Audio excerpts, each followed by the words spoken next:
What's up guys, Doomsday here. Today we're back again. In this video, we're going to be playing some Wukong in the jungle. So, I actually already did this match, but I wanted to upload this just because of how good this match was and how well my entire team played as a whole. And it was like literally just like a perfect match. And the reason I actually wasn't recording this was because I didn't want to upload another Wukong match because I've already uploaded so much Wukong and I really screwed up that word, but we'll ignore that. But yeah, I actually didn't want to upload another Wukong, but this match was just too perfect, so I was like, I have to upload this. So that's why we're getting another Wukong match. But I'm actually going out of town for the next few days, so I have a bunch of pre-recorded videos. And I think what's on the list is I have a Camille, Garen, and Alistair video coming up. Those are the three that I have already set up. But I just want to upload this one just because I just played this match, and it was just so good. I really loved it. My team played so well. So in this match, we're actually jungling up against a Darius. I've been running to quite a decent amount of Darius in jungle lately. I don't really know why, but I have been. I've still been hanging with my Wukong Vi mostly. I'm almost top 200 for both of those champs, so hopefully we'll get there in about a week. But we're just doing the standard clear, and what I noticed right now is I'm looking at my lanes, and my lanes are doing pretty well. Look at this top side especially. This top side is really pushed in. So that's going to be important to keep in mind later on. So now I actually don't know what clear their Darius is doing. I have a ward on their blue buff, so I can see if he does go to that blue buff for now, but he's not on it yet. So what that means is he's doing a one-sided jungle clear just because he's not on this blue. So I know he started red and he's just clearing these three camps over here. And then he's going to be at the scuttle. So over here you can actually see he's on the scuttle already. But I start heading this way and notice what happens immediately. First of all, look at the map. I'm pinging to my teammates I'm on my way so they see that something's going on over here. But look at my lanes. Look at where this lane is positioned exactly. And who has the advantage. Let's say I start a fight over here, okay? Just look at this lane.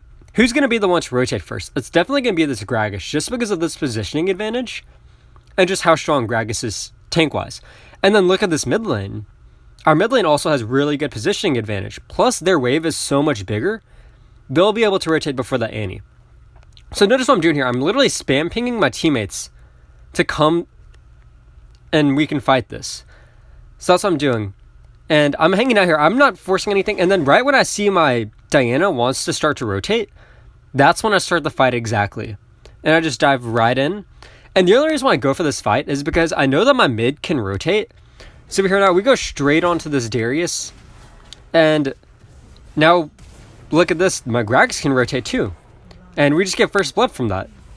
And that was really good on our part. And that's something, if you're a side or mid laner, and actually, or like, if you're a side or mid laner, that's something that a lot of them can really work on. Focusing on these small skirmishes that are happening in the jungle river area, and look to see who can rotate. And if you're a jungler, that's something to pay attention to, your lanes and which ones can rotate. And definitely ping your teammates, because a lot of times they might miss it, so just like spam ping, and then they'll hopefully look at the map and see. But over here now, I actually make a mistake. So notice what I'm doing. I'm going straight to this camp. I think it's the Gromp, and this was a mistake. I realized that as soon as I started, I was like, oh crap, this is a mistake. And the reason for that is, I know Darius did a one-sided jungle clear. He went red to golems to raptors, I think. And his entire blue side is up. And what that also means is this scuttle is still up in this area. So what I should have done is I should have reset as fast as I could and then gone for that scuttle. Because then I could have secured that, or Darius would have been there too, and I could have contested it. But now I'm resetting. I'm too low to go there right away, so definitely don't do that. But I reached level 5, which is good. That's a good power spike. So I can look for a good ult somewhere. And now I'm starting to head to that scuttle, and we'll see what's up over there. Again, notice, look at our lanes. This Annie just burned ult.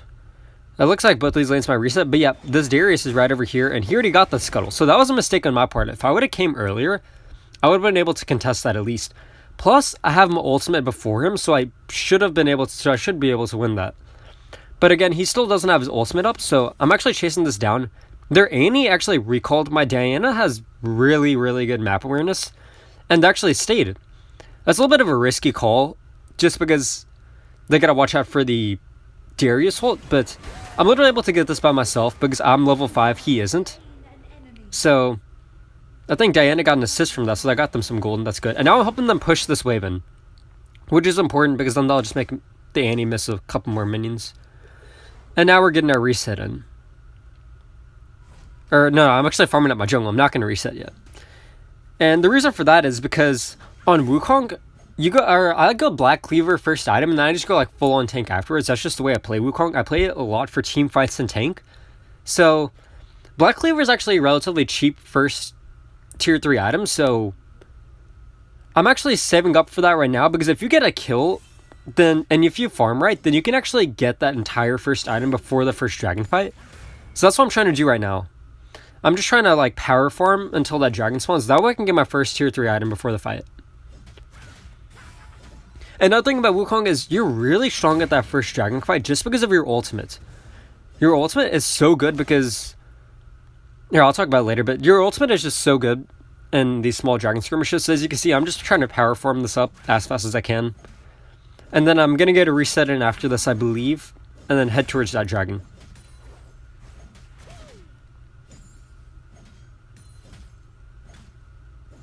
So now I see this Darius is here. I actually get a reset in really quick. We have a good ward there, so we see that the Darius is there. The Diana... Oh wait, actually I did not reset. Oh, that was my bad. I saw that the Darius was here and the Diana was rotating, so I was like, okay, I can maybe go and help him out, because I see that they started the engage. So I actually didn't reset because of that. I was starting to reset, and then I didn't, because I saw this fight break out. So now I really just put some chip damage down. There isn't too much. I'm actually thinking we should back up here. I don't have my ultimate here, and that's a really key thing. Now we're just trying to like run as fast as we can. Because without your ultimate on Wukong, you really aren't exactly the strongest jungler or anything. So we're going to actually see that Gragas rotated. That was a really interesting rotate from Gragas. So I see that. So that's why I actually dive right in. I still have flash and stuff to get out, so I just instantly just flash out. I was just trying to distract him a bit so Gragas could get something going for him. And we were able to get the Darius. So now I'm finally getting the reset. Now I got my Black Cleaver. And now I'm... Actually, what I'm doing here is... I'm doing something really... I think I did this really well, but... Notice how this Akali is just pushing this turret here. So when the Gragas rotated, his wave was actually pushed in. That's the only reason why he rotated, because if his wave was like where it is right now, and he rotated, that'd be so bad, because Akali can get that turret so fast then. But instead, his wave was shoved in, so it takes Akali a bit of time to push that wave in and then start doing some turret damage. So he got that rotate in. He was able to pick up a kill. But something to keep in mind is, first turret is worth a lot of gold. So are plates. I think plates are worth 150 gold each. First turret gives an entire team 1,000 gold. It gives each player 200 gold. Plus, you get the gold from taking the turret. I'm not exactly sure how much that is, but it's a lot of gold. So, you really, if possible, you want to avoid giving up that first turret. So, over here, now I have a choice. I can maybe rotate back to Dragon, and we can maybe try and force it, but that's a little bit risky just because... Okay, I'm so sorry. I actually got interrupted there. But as I was saying, that first turret, it's worth a lot of gold. And if you can avoid it, definitely try to get that first turret and not give it up to the enemies, just because it's worth a lot of gold. And that's a mistake a lot of people make, actually, is a lot of people learn that dragons are important, and then they always try and force that dragon and just force it, but then they'll like die in the process, give up the first turret, and then the enemy gets so much gold. And I'm telling you, it's really these gold leads that'll win you the matches. As you can get a big gold lead early on, then you're just going to snowball. It doesn't matter if you have the dragon or not. Because, like, look at this dragon. It's mountain dragon. It's fine. It's not, like, super broken or anything. It's not a huge deal. So, giving up that first dragon, if it's not a huge deal. Like, getting that gold lead is more important, in my opinion, at this stage of the game. Especially with our team comp. Because we have a really strong team fighting comp. With, like, Wukong, Braum ults, Diana ults, Gragas tank. It's just so nice. So, actually, what I do here is I choose not to force that dragon. Because, one, that's kind of a coin flip. We're all kind of low, and... although we would have a 5v4 over there, it's just not worth it. So instead, I say, I'll try and save this first turret here. Instead, I see this Akali's working on it. They're going to get it in the next wave if I don't head this way. So I go straight to this lane to try and defend this turret. I'm trying to clear these minions as fast as I can. And I'm able to successfully defend it. And now, actually, over here, I know I can leave. And a really cool tip that you could use is... I know Akali's not going to be able to push this turret is because they don't have any minions coming, and the way that I know that is your minions mirror their minions exactly. So we have minions over here, meaning that their minions are over there exactly. So it's going to be quite a while before that minion wave will actually reach, and then before Akali can shove it in. And I see that this Gragas is recalling, and he's heading back to his lane, so I know it's safe for me to leave, and we'll be good with that turret. So I just got anything, and now I have my ult, and I'm ready to fight if we want to fight. Grabbing the scuttle, and as I had mentioned earlier, big ults in this dragon pit. This is a huge place for a big first fight, and getting team wiped here pretty much makes it game over just because the other team gets so much gold. And it's really important to keep track of big ults that the enemy team has. So in this match, like, look at the ults. We have Braum ults, Wukong ult, Diane ult. Those are huge ults in this dragon pit because if everybody is grouped in here, those ults can hit everyone, and it's complete game changers. Champs like Katarina can get entire like pentakills from there. And looking at the enemy team, really the only champ that they have can do that is Malphite, and I guess Annie if they landed a really good ult, but that's unlikely. So that's just something to keep in mind when going for this dragon fight. If you're against our comp, for example, you don't want to all be standing in this pit grouped together, or else you're just going to get completely deleted and comboed, CC chained, and it's going to be very unfortunate. So now over here, I'm heading towards that dragon area. I was looking to see if I can get a good gank onto this Annie. We forced the flash, which is good. That's good enough for us. And now we're backing up. So over here now, I'm heading towards this dragon, and I'm keeping an eye out. So over here, what I see is their Akali is missing. And the two choices that Akali has right now is either contest that Gragas for that first turret, or come over here and fight for this dragon. So I'm keeping an eye on what Akali is doing, because if Akali comes over here, I can just give this up if I need to, because it's not a huge deal. Plus, did we already get... Okay, plus Gragas can get that first turret on the top side. So I'm not going to force it if I don't need to. Oh, and also another thing why I really want to defend that first turret is because Akali is a scary champ if they get fed. Like, I don't want to feed an Akali. If it's something like a Malphite maybe in Baron lane or Gragas that's building all tank, then it might not be as huge a deal, but definitely not going to feed an Akali all that gold. So now I'm heading here. I'm keeping an eye out. We started up. I'm looking for this Akali.